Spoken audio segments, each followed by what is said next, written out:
PDP ने यहाँ इखवान task force पोटा का जो राज चलता था वो सारा खत्म किया। लायंस फॉर गुपकार डिक्लेरेशन में अभी भी पीडीपी है? बिल्कुल है, क्यों नहीं है? ये तो पूरा इनिशिएटिव महबूबा जी का था। नेशनल कॉन्फ्रेंस कह रही है कांग्रेस और हम अलायंस में, आप कह रहे हैं कांग्रेस और हम अलायंस में हैं। जो कांग्रेस के वोटर होंगे वो किसको वोट डालेंगे, पीडीपी को कि नेशनल कॉन्फ्रेंस को? वो जम्मू कश्मीर के जो लोग हैं वो चाहते थे कि एक यूनाइटेड फ्रंट हो। वोट डिवीजन हमें और खतरे में डाल सकता है। पॉलिटिशियन का मतलब ये नहीं है कि आप टू टू टू सायरन आपका चलेगा, दूर दूर से आप वो तकरीर देंगे 20 मिनट की और चले जाएंगे। नो, अब यहाँ की सियासी जमातें क्या लेके लोगों के पास जाएंगी, किस चीज की सियासत करेंगे? महबूबा जी ने बड़ी बेबाकी से कंसिस्टेंटली अपनी आवाज रेज की, उसकी वजह से इनके प्लान्स वैसे रियलाइज हो नहीं पाए। जब आप ये कहते हैं कि यहाँ पे पॉलिटिकल पार्टियां वो भी जिम्मेदार है, आप मानते हैं महबूबा जी भी जिम्मेदार है, उनसे भी गलतियां हुई? देखिए, गलतियां सबसे होती हैं, लेकिन मुझे लगता है यहाँ सारे ऑलमोस्ट सब पॉलिटिशियंस में थोड़ी एरोगेंस है। बीजेपी को लाने वाले ये, पैलेट चलाने वाले ये, कब्रिस्तान आबाद करने वाले ये, कहीं एक लोगों जेलों में बंद है, पीडीपी की देन। पीडीपी वही जमात है जिसने टास्क फोर्स पोटा इखवान का जो यहाँ राज चलता था, गुंडा राज, सारा खत्म किया। बीजेपी जब कहती कि हम तैयार है इलेक्शन लड़ने के लिए, अपने कैंडिडेट अभी तक बीजेपी ने नहीं उतारे। वो जानते हैं कि उनके पैरों तले जमीन खिसक गई है, तभी कोई इलेक्शन करना नहीं चाहते। क्यों? कश्मीरी में कहते हैं ना टरबाज, तो ये वही है। वो बुलेट प्रूफ जैकेट पहनती थी। मैं उनको कहती थी अगर आपके सर पे खुदा ना खास्ता किसी ने शूट किया तो then what? I knew the kind of courage my mother showed and I respect her for that. Jammu Kashmir में पार्लियामेंट इलेक्शन का बिगुल बज चुका है, वहीं पे सियासी जमातें जो है वो लगी है कैंपेन करने में, लोगों को अपनी तरफ माइल करने में, मगर है वो लोगों के पास क्या लेके जाएंगे। और हमने देखा कि कई एक पार्टियों ने अपने जो कैंडिडेट है वो मैदान में उतारे हैं, और वहीं पे पीडीपी की बात करें, पीडीपी ने भी अपने उम्मीदवार जो है मैदान में उतारे हैं पार्लियामेंट इलेक्शन के लिए। साउथ कश्मीर से महबूबा मुफ्ती लड़ेंगे, नॉर्थ कश्मीर से फयाज अहमद मीर लड़ेंगे, सेंट्रल कश्मीर से वहीद अहमद परा लड़ेंगे। और लोग इस बार किसको मौका देंगे और लोगों की नुमाइंदगी कौन करेगा पार्लियामेंट में, बात करने के लिए हमारे साथ मौजूद है जम्मू कश्मीर की एक्स चीफ मिनिस्टर की बेटी इल्तिजा मुफ्ती। पार्लियामेंट इलेक्शन हो रहे हैं, पार्लियामेंट इलेक्शन में आपने 3 जगह से उम्मीदवार उठाए हैं, कहीं अब आपको क्या लगता है इस बार? लोग तो बहुत कुछ कहते हैं, अब हर टाइम आप उनको प्रूव रॉन्ग करना चाहेंगे तो आपका बहुत वक्त ज़ाया होगा। तो जमहूरियत में जब कोई क्लेम करता है कि ये पार्टी वीक है, जमात वीक है, तो लोग ही उसका जवाब दे पाते हैं। And this is the right time. Elections हो रहे हैं तो हम खुद देख लेंगे, 1 महीने में दूध का दूध पानी का पानी हो जाएगा। लेकिन जहाँ तक पीडीपी का सवाल है, आपने देखा कल जब महबूबा जी गई नॉमिनेशन पेपर्स फाइल करने, तो वहाँ कितने लोग आए, कितने हमारे वर्कर्स, आम लोग थे। राजौरी पुंछ से हमारे वर्कर्स आए क्योंकि वो महबूबा जी को सपोर्ट करते हैं, उनमें यकीन रखते हैं और उनकी बहुत इज्जत करते हैं। तो ये खुद क्लियर हो जाएगा कौन सी जमात किस जगह पे है। ये आर्टिकल 370 35A भी गया। अब यहाँ की सियासी जमातें क्या लेके लोगों के पास जाएंगी, किस चीज की सियासत करेंगे? ये तो चाहते हैं ना कि हम गिव अप करें और कहें कि सब कुछ लुट गया, हमारी नौकरियां। आप देखिए धीरे धीरे करके कैसे फरमान्स के थ्रू सब पे कब्जा करना चाहते। इक़्तिदार में होते हैं तब ये लोगों की बात नहीं सुनते हैं। आपको क्या लगता है इस बार पीडीपी क्या लेके जाएगी लोगों के पास? सबसे सूरत हाल में हमारे पास और कोई चॉइस नहीं है सिवाय इसके कि हम अपनी आवाज रेज करें इन a democratic, in a peaceful वे। 5 सालों से बहुत सारे यहाँ चेंजेस करना चाहते थे, लेकिन महबूबा जी ने बड़ी बेबाकी से, अगर हम अपनी अब आवाज भी नहीं उठाएंगे तो फिर ये तो जो भी बचा कुछ है वो भी ले लेंगे। तो इस वक्त हमें लोगों को होप देना है, हमें उन्हें कहना है कि आपका वोट बहुत कीमती है, आपकी आवाज मैटर करती है, और आप किसको वो वोट देते हैं वो बहुत मैटर करता है, क्योंकि अगले 5 साल जम्मू कश्मीर के अवाम के लिए बहुत अहम है। अलायंस की बात हो रही थी, नेशनल कॉन्फ्रेंस ने अलग थलग कर दिया पीडीपी को, मगर जब आप कहते हैं कि कांग्रेस हमारे साथ है, कांग्रेस और आप मिलके लड़ रही, नेशनल कॉन्फ्रेंस कह रही है कांग्रेस और हम अलायंस में, आप कह रहे हैं कांग्रेस और हम अलायंस में हैं, जो कांग्रेस के वोटर होंगे वो किसको वोट डालेंगे, पीडीपी को कि नेशनल कॉन्फ्रेंस को? वो उसमें किसी भी पार्टी के साथ अगर आप अलायंस करते हैं तो it only helps to a certain extent, और ये वोट ट्रांसफर होना भी ग्राउंड पे प्रैक्टिकली होना बहुत मुश्किल है। नेशनल कॉन्फ्रेंस ने पहले ही मौक़िफ़ साफ किया था, 3 जगहों से हम अपने खुद कैंडिडेट उतारेंगे जहां पे हम अलायंस नहीं करेंगे, मगर जम्मू और कांग्रेस का वोटर होगा।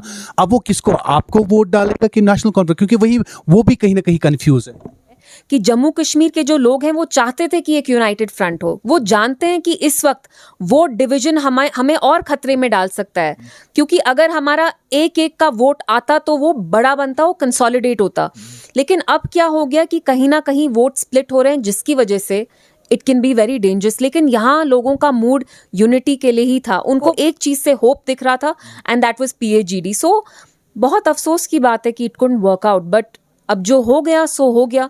तो हमें लोगों के बीच में जाके अपना एजेंडा एक्सप्लेन करना है कि उनका वोट इतना अहम क्यों है, क्योंकि यहाँ एक बॉयकॉट कल्चर भी है कि लोगों को कहा जाता है बॉयकॉट करिए इलेक्शन।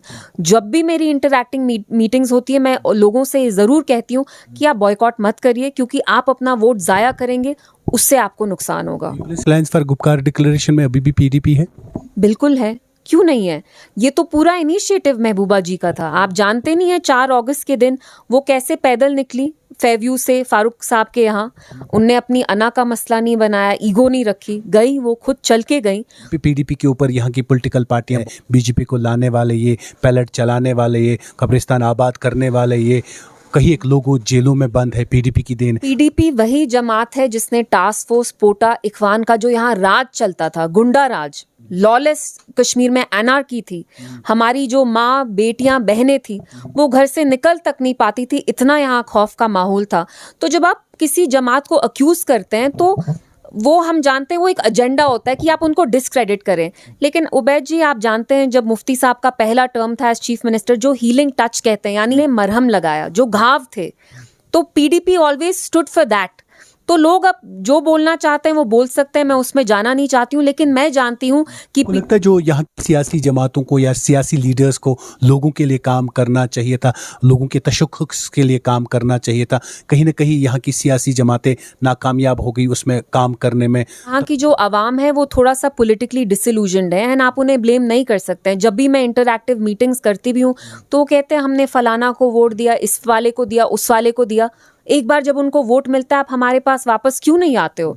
तो these are legitimate questions. And Ubaid ji मैं आपको एक चीज़ बहुत साफ तौर पे कहूँगी, जब मैं कहीं जाती हूँ तो मेरे लिए एक बड़े स्टेज पे बड़ी कुर्सी लगाते हैं, तो मुझे दिमाग में ये आता है कि पॉलिटिशियन का तो सियासतदान का ये काम होता है कि आप लोगों को सर्व करें। तो मैं क्यों कुर्सी पे बैठूं, वो क्यों नीचे बैठे, वो फर्श पे बैठे, मैं कुर्सी पे। तो कहीं यहाँ पे पॉलिटिशियंस की भी गलती है कि वो इतना डिस्टेंस लोगों और अपने बीच में क्रिएट करते हैं कि लोगों को लगता है कि ये हमारे नौकर नहीं, हम इनके नौकर हैं। और ये गलत सोच है। हमें जमीन पे आना है, लोगों से बात करना है, उनके इश्यूज समझने हैं। ये नहीं चलेगा कि आप बड़ी बड़ी कुर्सी पे बैठेंगे, वो नीचे फर्श पे बैठ के फिर आपकी तकरीर सुनेंगे। क्यों? कहीं 5 अगस्त 2019 के बाद जम्मू कश्मीर में बहुत कुछ बदला, खानदानी राज था, कई एक सियासी जमातों ने यहाँ पे राज किया, उसके बाद कुछ नहीं बदला। हमने 5 अगस्त के बाद बहुत कुछ बदला, नया कश्मीर है, अच्छे दिन आ गए, स्मार्ट सिटी है। 5 साल में यहाँ कौन सा डायनेस्टी रूल चल रहा है, कौन सा फैमिली रूल चल रहा है? BJP rule, right? तो ये ब्रिज भी नहीं बना पाए 6 सालों में, उसके लिए भी आप मेरी खानदान को ब्लेम करेंगे? क्यों? कश्मीरी में कहते हैं ना टरबाज, तो ये वही है। म्यूनिसिपैलिटी के लिए एक बहाना पार्लियामेंट मजबूरी में आके करना पड़ रहा है, वरना मैं आपको एक बात बताऊं, ये वो भी नहीं होने देते। 2 वजह की, बिकॉज ऑफ 2 रीजंस। ए, इनको पता है लोग इनको यहाँ पसंद नहीं करते, 5 साल बाद भी पसंद नहीं करते, इनके लिए कोई वोट नहीं करेगा। ये हमें बिल्कुल पॉलिटिकली डिसएम्पावर करना चाहते हैं। तभी जब भी मैं यहाँ थोड़ी बहुत तकरीर तो मुझे आती नहीं है, जब मैं यहाँ लोगों से बात करती हूँ मेरी उनसे यही इल्तिजा होती है कि आप अपना वोट जाया ना करें, क्योंकि आपके एक वोट में बहुत ताकत है।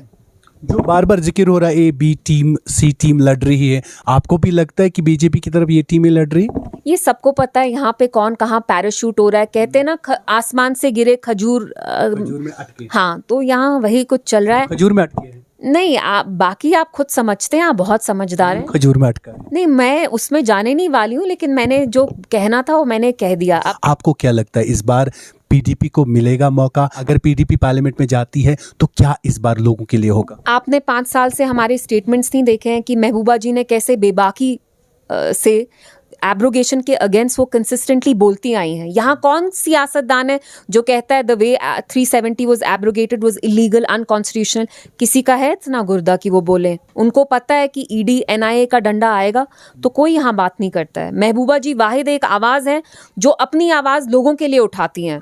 शी नोज कि उनकी जमात तोड़ी गई, कितना हम पे प्रेशर आया। मेरी 80 साल की नानी, उनको ED ने हरास किया, उनको भी नहीं छोड़ा, बट स्टिल महबूबा जी लड़ रही हैं। तो ऑब्वियसली अगर हम पार्लियामेंट में जाएंगे टाइम पास के लिए तो नहीं जा रहे हैं ना, वहाँ पे तो हम अपने इश्यूज रखेंगे, हम बताएंगे कि हमारे साथ जो हो रहा है 5 सालों से कितना गलत हो रहा है। इन ब्रॉड डे लाइट हमें लूटा, जो चीज़ हमें कॉन्स्टिट्यूशन ने दी, मुल्क ने दी, जिसके बेसिस पे एक्सेशन हुआ, वो हमसे छीना गया। तो ये बातें तो हम रखें। नल और ड्रेन्स के बारे में तो हम बात करने नहीं जा रहे हैं ना पार्लियामेंट, हम बड़े इश्यूज के बारे में बात करने जा रहे हैं। आप अपनी वालिदा के इस बार साथ साथ होते हैं, आपको लगता है कि इस वक्त आपकी वालिदा को सबसे ज़्यादा ज़रूरत आपकी है? कैंपेनिंग करे किसी जगह, जलसे हो, आप शाना बशाना खड़े, माता माल से लड़ रहे, महबूबा जी घर से लड़ रहे। And not just as a daughter तो मुझे बहुत प्रोटेक्टिव और मुझे गुस्सा भी आता है जब मैं देखती हूँ उनके साथ क्या क्या किया यहाँ मरकजी सरकार ने। मुझे बहुत अंदर से वो होता है कि अल्हम्दुलिल्लाह सारे हमारे वर्कर्स हमारे साथ रहे, लेकिन बाकी कुछ हो ना हो मैं उनके साथ हमेशा खड़ी रहूंगी। रहेंगे। हाँ बिल्कुल, और कुछ भी हो जाए, इलेक्शन की बात नहीं है, जो भी हो मैं उनके साथ यहीं पे रहूंगी and nothing can change that. वो लोगों का पेन उनका पेन है एंड वो बहुत सेल्फलेस है। उनने इतना कुछ किया, वो बोलती नहीं है, लेकिन मैंने उनको देखा एज अ चाइल्ड कैसे उनने खून पसीना बहा के ये जमात बनाई अपने लोगों के लिए, लोगों के बीच में वो गई। मिलिटेंसी का जब दौर था वहाँ आदमी नहीं जाते थे उन जंगलों में, विलेजेस में, वहाँ महबूबा जी जाती थी, एक टूटी फूटी एम्बेसडर में वो जाती थी जब मैं बच्ची थी। मुझे पता भी नहीं था मेरी माँ वापस आएगी कि नहीं। जो वो सुबह जाती थी मैं उनको हमेशा हक करती थी क्योंकि मुझे अंदर से डर होता था। वो 2 दर्जन से ज़्यादा लोग पीडीपी से निकले, उनका कहना हमें निकाला गया, आप इस बात से मुतासिर है? जब ईडी एनआईए का डंडा आता है तो यहाँ अच्छे खासों को डर लगता है, तो they didn't have a choice, वरना कोई यहाँ इस जमात से निकलता, कोई नहीं निकलता। लेकिन जब महबूबा जी ने 370 की एब्रोगेशन के अगेंस्ट बात करना चाहा और करती रही, तो जो यहाँ की बाकी जमातें थी उनको लगा कि शायद इसकी वजह से थोड़ी प्रॉब्लम हो रही है, और दिल्ली भी समझी कि महबूबा जी एक प्रेशर फैक्टर बन गई कि वो बात करती थी तो बाकियों को भी बात करनी पड़ती थी, तो उसकी वजह से उनको अलग अलग तरीके से पनिश करते रहे, लेकिन फिर भी वो खड़ी रही और अभी भी खड़ी हैं चट्टान की तरह अपने लोगों के लिए। पहले सवाल था आप कब आएंगी, मेरा आखिर धीरे धीरे अपने कदम बढ़ाए हैं, आप पॉलिटिक्स में अब कब सीधे खुले तौर पे आएंगे?